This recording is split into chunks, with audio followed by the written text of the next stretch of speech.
Nepal has been rocked by aftershocks as the death toll from the magnitude 7.8 quake rose to at least 4,000, and as aid agencies prepare massive humanitarian operations. Nepal police said on their Facebook page late on Monday evening that over 3,904 deaths had been counted so far, and 7,180 more were reported injured. In addition, an avalanche caused by the earthquake killed 18 people at Mount Everest's base camp, 61 people were killed in neighbouring India, and China reported 25 people died in Tibet.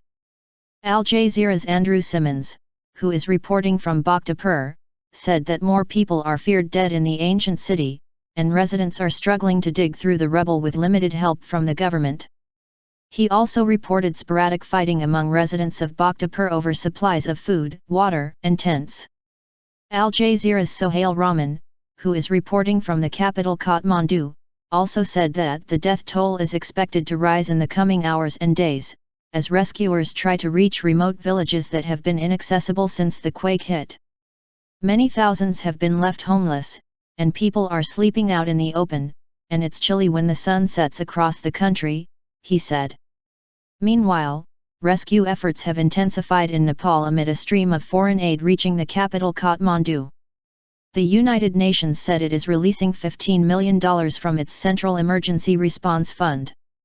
The first nations to respond were Nepal's neighbors, India, China, and Pakistan, all of which have been jockeying for influence over the landlocked nation. Nepal remains closest to India, with which it shares deep political, cultural, and religious ties. Aid experts said disruptions at the airport are likely to continue, slowing the arrival and distribution of vitally needed supplies. Kip Branch, senior medical supply officer for the MAP International Charity, said the group is putting together an extensive medical supply shipment that will only be sent once it has clearance to land and distribute emergency health supplies intended to support 10,000 people for 3 months. Military cargo planes from India and Pakistan have landed at Kathmandu Airport, which has been struggling to handle the volume of cargo and civilian planes flying in. Kathmandu has a very small airport, therefore they are making a priority that military aircraft with rescue personnel are allowed first. Also they are trying to get in NGOs, Al Jazeera's Rahman said. India and Pakistan are coming to the forefront, as they have a lot of experience in this sort of catastrophe.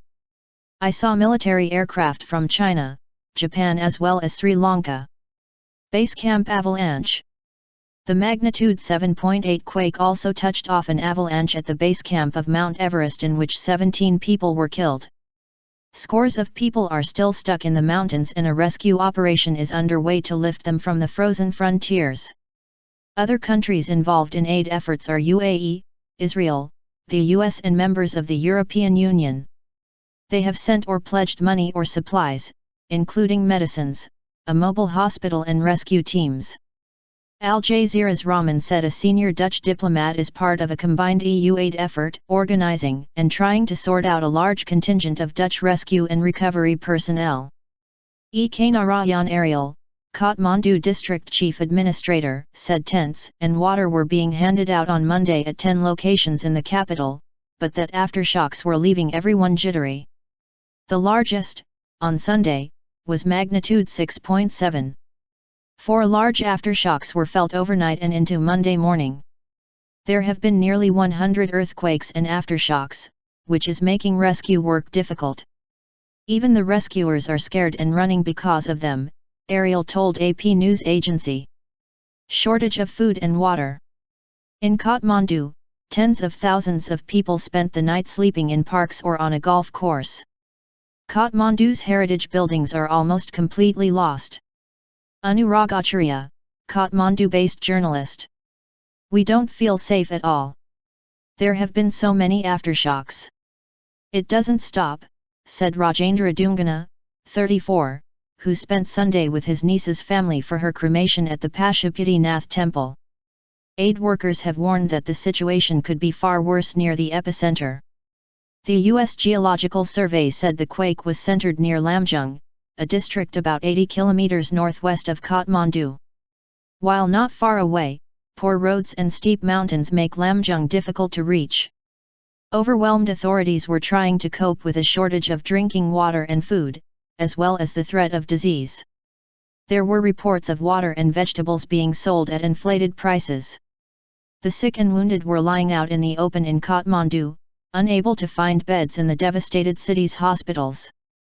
Surgeons set up an operating theatre inside a tent on the grounds of Kathmandu Medical College. "We are overwhelmed with rescue and assistance requests from all across the country," said Deepak Panda, a member of the country's disaster management. Most shops in Kathmandu, where more than 1,000 people have died, were closed after the government declared a week-long period of recovery. Anurag Acharya, a Kathmandu-based journalist, said that people are furious and not allowing journalists in the devastated area Darbar Square.